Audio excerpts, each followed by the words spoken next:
오늘은 마태복음 5장 9절의 말씀을 가지고 화평하게 하는 자는 복이 있나니라는 제목으로 하나님의 은혜를 함께 나누도록 하겠습니다.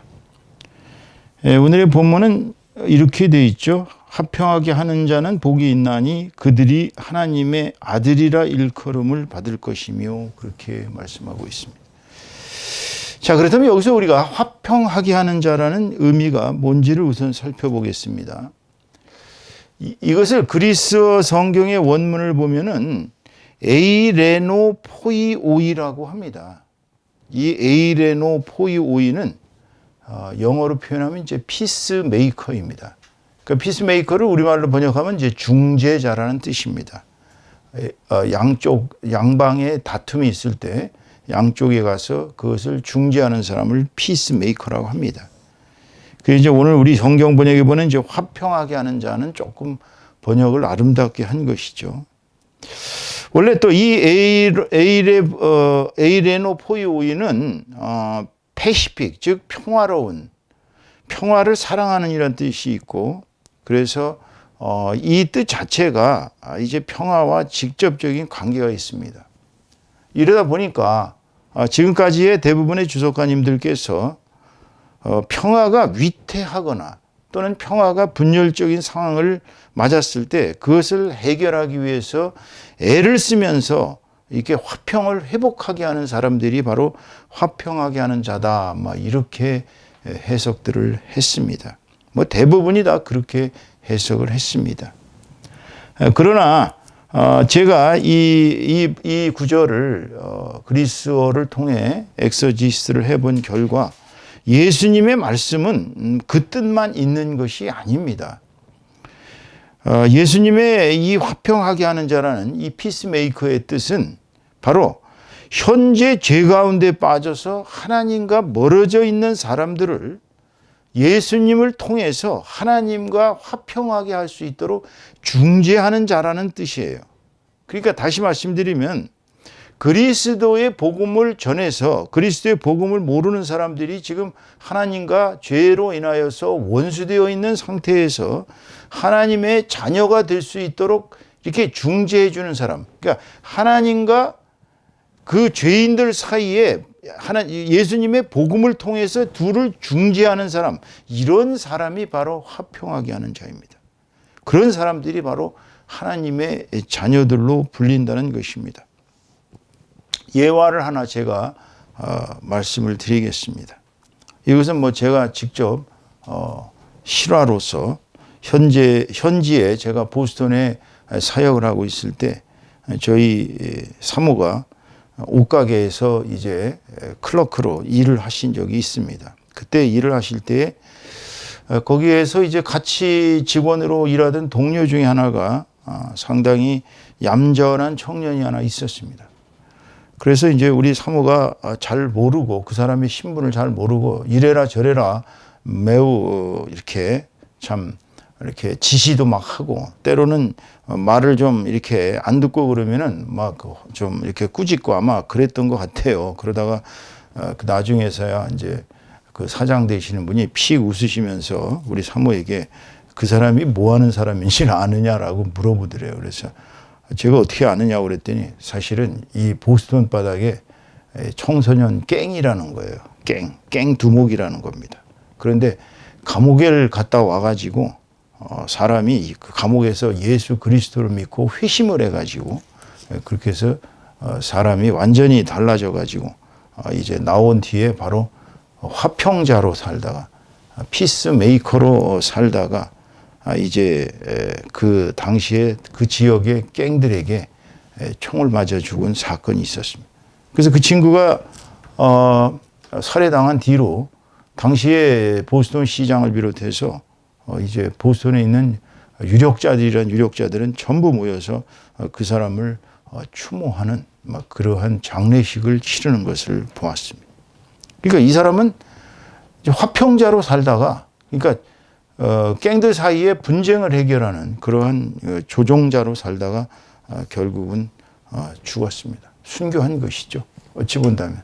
그러니까 이런 사람들은 하나님에게 축복받을 사람들입니다. 우리가 중재자로서 활약하는 사람들 보면 대단히 위험한 경우를 많이 겪습니다. 전쟁의 현장에 가서 전쟁 쌍방을 조종하는 평화 유지군이 얼마나 많이 희생을 당하는지 여러분들이 뉴스를 보면 잘 아실 겁니다. 그러니까 조정자 또는 이 화평하게 만드는 사람은 대단히 위험한 일을 하고 있는 사람들입니다. 사실상. 그렇다면 이렇게 화평하게 만드는 자의 특징은 어떤 특징이 있을까요? 화평하게 하는 자, 즉 중재자는 첫째로 천국 시민이 될 수 있는 품성을 갖춘 사람입니다.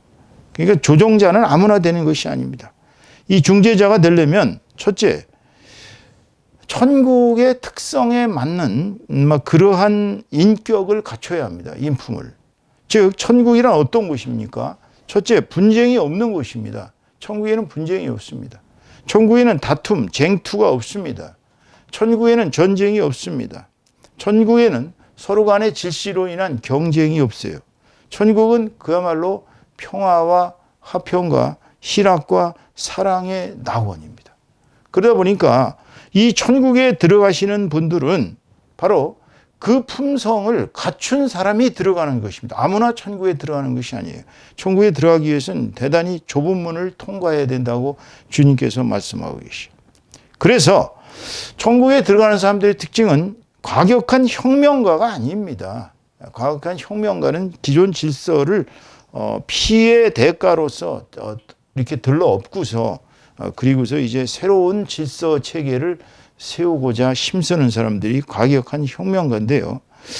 그 사람들은 늘 마음이 화평하고는 거리가 멉니다. 왜냐하면 끊임없이 싸움을 해야 되기 때문에 투쟁을 해야 되기 때문에 마음의 영의를 가질래야 가질 길이 없어요. 그러나 천국에 들어가시는 분들은 마음이 화평하고 조용해야 됩니다.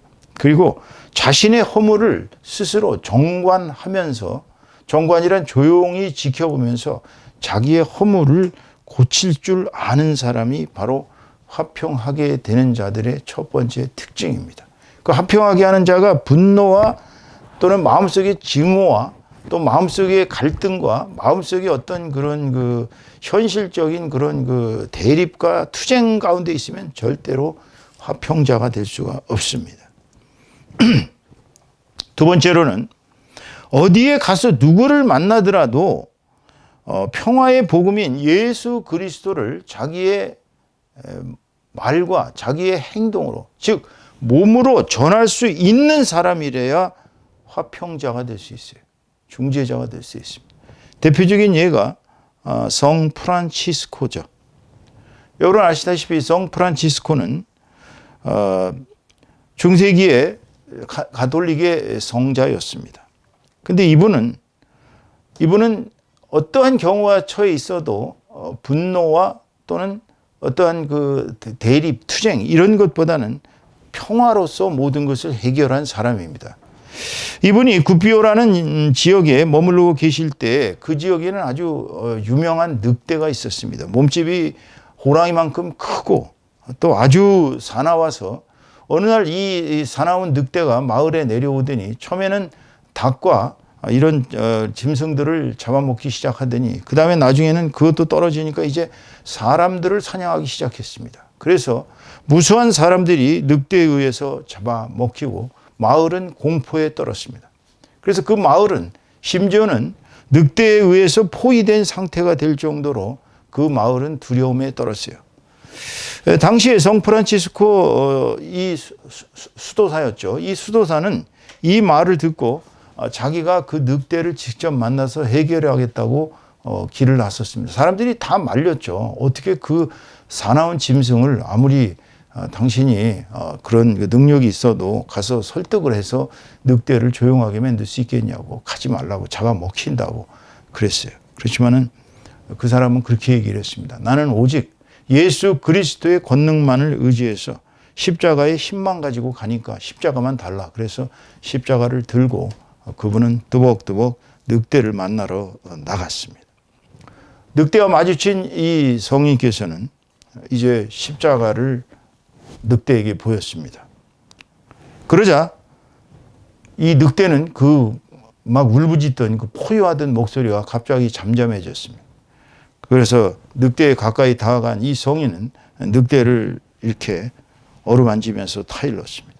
네가 배가 고파서 이렇게 수많은 짐승들을 죽이고 또 사람들을 잡아먹인 네 죄악이 얼마나 큰지 아느냐. 형제요. 늑대를 형제라고 불렀습니다. 형제요. 네가 이렇게 사람들을 해치지 않아도 얼마든지 내가 너를 평생을 먹고 살게 해줄 테니까 절대로 앞으로는 짐승이고 사람이고 해치지를 말아라. 그렇게 나하고 약속을 할 수 있겠느냐. 그러자 늑대는 이 성인 앞에 무릎을 꿇다시피 몸을 구부리더니 다리 한 발을 이렇게 내밀었습니다. 이제 악수의 표시죠. 그래서 성인과 그 늑대는 악수를 하고 이제 그 약속을 실행하기 위해서 늑대를 데리고 마을로 갔습니다. 마을 사람들은 너무나도 놀랐어요. 늑대가 얌전히 성인의 뒤를 따라오는 것도 놀랐지만은 늑대가 아무런 그런 반항도 없이 정말 그 말을 복음을 들었다는 것 자체가 기가 막힌 얘기였죠. 그래서 이제 마을 사람들에게 이 프란시스코 수도사 성인께서는 그렇게 말을 했다고 합니다. 이제 이 늑대와 여러분 사이에는 평화의 중재가 되었으니 이제 여러분들은 평생 이 늑대가 죽지 않게끔 먹고 살 거를 주시오. 먹이를 주면 늑대는 절대 여러분들을 해치지 않을 것입니다. 그러자 이제 늑대가 동의한다는 듯이 고개를 끄덕였습니다. 결국 동네 사람들은 그 늑대의 공포로부터 해방되고 늑대는 평화롭게 마을을 어슬렁거슬렁 다니면서 사람들이 주는 먹이를 먹고 그렇게 한 2년을 살다가 늑대가 조용히 죽었다고 합니다. 되레 그렇게 많은 죄악을 저질렀던 늑대가 죽었을 때 사람들은 되레 슬퍼하면서 늑대의 장례식을 치러줬다고 합니다. 이것이 바로 예수 그리스도의 평화의 메시지입니다, 여러분. 우리가 사실 이러한 경우를 부딪히면 그저 사냥총을 갖고 가서 쏴 죽이고 싶고, 그리고 창을 갖고 가서 찔러 죽이고 싶고 칼로 쳐 죽이고 싶지 누가 예수 그리스도의 십자가를 들고 가서 그에게 평화를 전할 수가 있었겠어요.